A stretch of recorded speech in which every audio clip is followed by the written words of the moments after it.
आचर्य वंदनीय मुद मंगल संत समाज शिव जन गुरुजन माताओं भक्तिमती बहनों नगर निवासियों सबों को मेरा बारंबार नमन।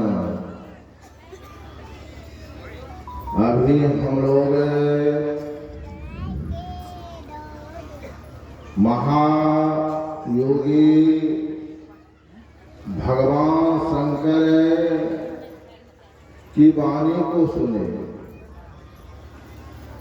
उनके पास ब्रह्मा जी जाते हैं और कहते हैं संसार के जीव बहुत दुखी हैं। इस जीव को दुख से निवारण करने के लिए कुछ उपाय बतलाइए। यह उपाय कैसे दूर होगा? तो भगवान शंकर कहने की कृपा की योगहीनम कथम ज्ञानम मोक्षदम भवति भो योगो अपि ज्ञानहीनस्तो न क्षमो मुष्कमणि तस्मात् ज्ञानम च योगम च मोक्ष दिव्यसे। भगवान शंकर कहते हैं मुमुक्षु आने मुक्ति चाहने वाले को ज्ञान और योग दोनों का अभ्यास दृढ़ता के साथ करना चाहिए। योग भी करना चाहिए और ज्ञान भी करना चाहिए। एक के बिना एक अधूरा रहता है। केवल योग कर रहे हैं, ज्ञान का अभ्यास नहीं कर रहे हैं तो ज्ञानहीन के कारण वो भटक जाता है। ज्ञान है योग भी करता भटकेगा नहीं। तो दोनों चाहिए। योग बहुत तरह से योग करते हैं। भगवान शंकर 1.25 साधन बतलाए हैं। 1.25 साधनों में नादान संधान को शेष बतलाए हैं। तो योग तो बहुत करते हैं। योग योग सब कोई कहे, योग न जाने को अरध धार उरध करे योग कहावे सो। बहुत लोग कहते हैं हम भी योग कर रहे हैं, हम भी योग कर रहे हैं, लेकिन ये योग अपने से नहीं होगा। इसके लिए महायोगी जो हैं, जो सही योग जानते हैं, जो इस कला को बतलाते हैं, अर्धार को उड़द कैसे करेंगे ये कला जानना है सच्चे संत। यह मन जो है हम लोग ध्यान करने के लिए बैठते हैं, मन भागता है। मन को समेटना है, गुरु अंकित स्थान पर लगाना है। मन वहां बैठ गया, मन उड़ गए तो तुरंत कहावे। मन संसार से उलट गया, उर्धगति की ओर मन हो जाता है। कहते हैं अर्धार उर्ध करे। इस शरीर में 2 भाग हैं। आंख के नीचे पिंड कहलाता है, आंख के ऊपर ब्रह्मांड। ये दोनों मिलन है। यहीं पर दृष्टि धार को जमाना है, स्थिर करना है। जो इस कला को जान लिए हैं वही योगी हैं। वैसे तो हम लोगों को भेष देकर के कहेंगे ये योगी बाबा है, भेष धारण कर लिए, योग नहीं कर रहे हैं, तो सही में हम योगी नहीं, भेष से कोई योगी नहीं होता है। जो कला जान लिए हैं किसी भी भेष में हैं, दृष्टिधार को गुरु से युक्ति जान करके एक कर रहे हैं, तो वह योगी है। अभी सुन रहे थे, एक दृष्टि करे सम सरी जाने, योगी कहिए सोई।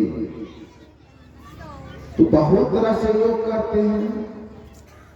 कोई एक टक से सूर्य भगवान की तरफ देखते हैं, एक पैर पर भी खड़ा हो जाते हैं, ठंडी का समय है, तन पर वस्त्र नहीं रखते हैं, खुले बदन देख रहे हैं, क्या कर रहे भाई? तो योग कर रहे हैं। ठंडी का समय है तो गर्मी चाहिए, लेकिन हवा में तप कर रहे हैं, योग कर रहे हैं। और गर्मी के समय में क्या करते हैं? धूनी लगाते हैं। गर्मी के समय में क्या चाहिए? ठंडी न चाहिए, तो शरीर को तपा रहे हैं, तो योग कर रहे हैं। ये बहुत तरह से लोग करते हैं, लेकिन सरल योग संत महात्मा बतलाए हैं। यह युक्ति जान करके कहीं रहो, घर में, परिवार में, कहीं रहो, इस कला को जानो और करो। कबीर साहब के घर में जो जाने के लिए कहते हैं, घर छोड़ने के लिए नहीं कहे। घर में जो वो घर ही में, घर कभी बंद नहीं जावे। मन के गए कल्पना, मन में तलब करता है, तो घर द्वार क्यों छोड़ते हैं? घर में खटपट भी हो जाता है, बाबा ये बन जाएंगे। पूज्य सत सूर्य महाराज एक दोहा पढ़ते थे, घर में हुआ खटपट तो चल बाबा जी मठ पर, मठ पर लिया काम तो रमते राम न हुआ फटका तो सबसे गिरस्ती पक्का। वो सब कहाँ जाएंगे? घरे न जाएंगे। खटपट हुआ, अब मन ठंडा हो गया, बेटा पुतों के परिवार की शरण में जाना पड़ेगा। तो इसलिए घर में रहो, सब कुछ का दमन करो, सहो, कहीं नहीं जाओ। संत महात्मा कहते हैं, तो चले गए हैं जंगल में, सही युक्ति नहीं जाने हैं, शरीर को तपा रहे, तो यह योग नहीं है, यह योग नहीं है। कमाल साहब के इतना जो कमाए के साधो, क्या फल तूने पाया? जंगल जाके खाक लगाया, जंगल गए तो वहां पर धुनी रमाए और बदन खुला है, गरम राख लगा रहे हैं, उससे गर्मी, शरीर में गर्मी आती है। तो जंगल जाके खाक लगाए, भजन नहीं किए, तो फिर 84 आया। जो करने से 84 के चक्र मिट जाता है, लेकिन जो सही नहीं किए तो फिर 84 आया। इसलिए ये कला जानना है 84 से छूटने के लिए।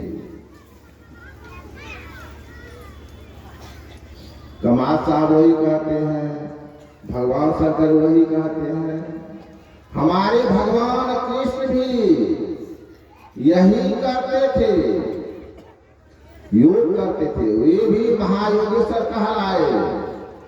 तो यह ज्ञान अर्जुन को बताए, अर्जुन से कहे मैं तुम्हें योग विद्या सिखाता हूं, योग करो।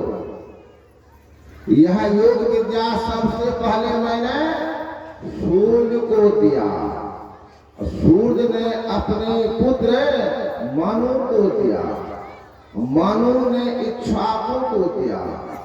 इस तरह से राजर्षियों में बहुत दिनों तक यह योग विद्या चला।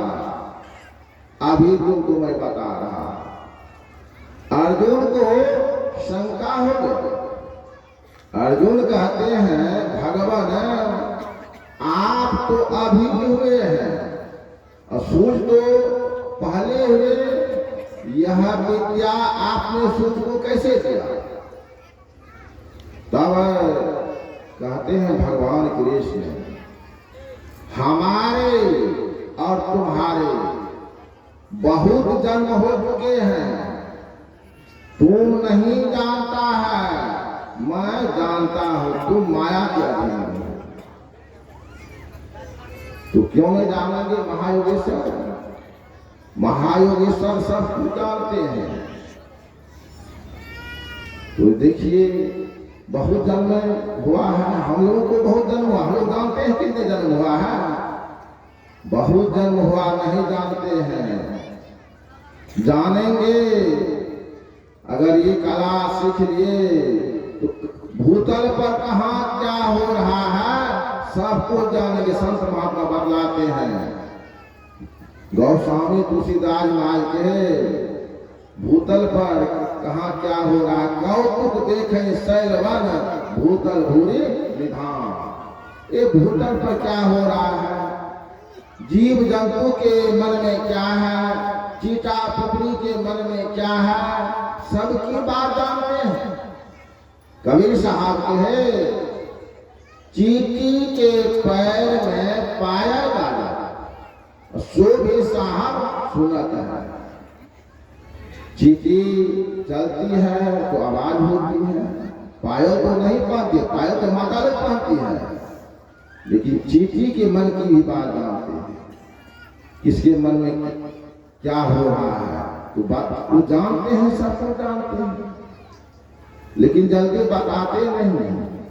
बताएंगे किसी के बारे में कहेंगे अमुक तारीख कोई घटना घटने वाली है, ये हो जाएगी, ये मरेंगे, वो मरेंगे, तो भीड़ लग जाएगी। तो भीड़ भाड़ से रिद्धि सिद्धि से करते हैं, इस सब का प्रयोग नहीं करो, इससे बचो, इससे बचो। तो हिदायत करते हैं किसी से कुछ नहीं कहना है, तो बचना है, अपने को बचाना है। और किससे मिलना है? परमात्मा से। योग कहते हैं जोड़ को, योग कहते हैं संधि को। जीव मिलन के, जब जीव से जीव मिलता है पीर से, इसी का नाम है योग। तो जीव बिछुड़ गया है किनसे? परमात्मा से अलग हुआ है, परमात्मा का अभिन्न अंश है, इसलिए जीव दुखी है, माया के अधीन हो गया है। तुलसीदास महाराज के जीव जबते हरिते बिलगान, किससे अलग हुआ? परमात्मा से। जीव जबते हरिते बिलगानियो तबते देह देह जाने, शरीर को अपना घर मान लिया है। माया बस स्वरूप विस्मृतो, माया के बस में होकर के अपने स्वरूप को भूल गया है। तेहि भ्रम ते नाना दुख पायो, इसी भ्रम के कारण जीव नाना दुख झेल रहा है। पायो जो दारुण दुस्साहु, जीव को दुख पर दुख हो रहा है, इसलिए कहते हैं पायो जो दारुण दुस्साह दुख सुख ले सपनहु नहीं मिलियो। बहुत जोनी, एक बार नहीं आए संसार में, बहुत बार आए, इसलिए कहते बहुत जोनी जन्म, जन्म हुआ मरण भी हुआ है। बहुत जोनी जन्म, जरा विपत्ति, जरा मतलब बुढ़ापा, बुढ़ापा में बहुत कष्ट होता है, कहते हैं जरा विपत्ति मति हरि जागियो नहीं, इतने होने पर हरि परमात्मा को नहीं जाना। संत महात्मा कहते हैं हरि परमात्मा को जानो, कैसे जानेंगे? योग करेंगे तभी हम जान सकते हैं। जब तक योग नहीं करेंगे नहीं जानेंगे। तो कहाँ करेंगे? शरीर में हृदय है, एक है योग हृदय। गुरु महाराज के पदावली में लिखे हैं, योग हृदय में वासना तन वास है तो क्या? परमात्मा कहाँ है? हमारे अंदर में है, लेकिन योग की कला नहीं जानते, परमात्मा को नहीं जानते हैं। योग हृदय में वासना तन वास है तो क्या? सत सरल युक्ति पासना। आपके पास में बहुत कुछ है, धन संपत्ति सब कुछ है, लेकिन यही नहीं है, योग की विद्या नहीं जाने हैं तो आपके पास में कुछ नहीं है। योग हृदय में वासना तन वास है तो क्या? सत सरल युक्ति पासना और पास है तो क्या? अंतर में हो प्रकाश ना। हमारे अंदर में प्रकाश भी है, लेकिन प्रकाश को नहीं देखते हैं। शब्द भी हो रहा, शब्द को नहीं सुनते हैं, इसे कहते हैं अंतर में हो प्रकाश ना। बाहर प्रकाश क्या? अंतरनाद का उपासना। नाद मतलब शब्द, ये शब्द साधना की उपासना नहीं है। कहते अंतरनाद की उपासना। बहुत तरह की उपासना कर रहे हैं, लेकिन अंतरनाद की उपासना नहीं कर रहे हैं। कहते अंतरनाद की उपासना, दिगर उपासना, बहुत तरह की उपासना किए, लेकिन अंतरनाद की उपासना में कुछ नहीं कर रहे। इसलिए ये कला सच्चे सदगुरु से जान करके करना है। देखिए जब समय होगा तो 1 मिनट में पहले छोड़ देता हूँ। 20 मिनट समय मिला, 39 हो रहा है। अब यहीं पर विराम लेता हूँ। श्री सदगुरु महाराज की जय। श्री सदगुरु महाराज की जय। योग के संबंध में हम लोग सुन रहे थे, रामचरितमानस में आया है, और एक पता सभी कहन कर जोर, संतर भजन बिना नर भक्त पावे मोर। और विराट को ऋषि को लिखना पड़ा है, दुर्लभों से त्यागो दुर्लभम तत्व दर्शनम दुर्लभा सहजा अवस्था सद्गुरु करुणा बिना। बिना सद्गुरु की कृपा से योग नहीं कर सकते हैं। योग बताते सद्गुरु बाबा लोग ही योग बताते हैं। हमारे बीच कुप्पा घाट से, जहाँ संस्कृति केंद्रीय स्थान है, सिद्धपीठ महर्षि नहीं परमहंस महाराज के प्रसिद्ध गुरु गुरुनंद जी महाराज मंचासीन है। मैं उनसे आग्रह करूंगा अपनी वाणी से हम लोग को लाभान्वित करने की बात करें। बोलिए प्रेम से श्री सदगुरु महाराज।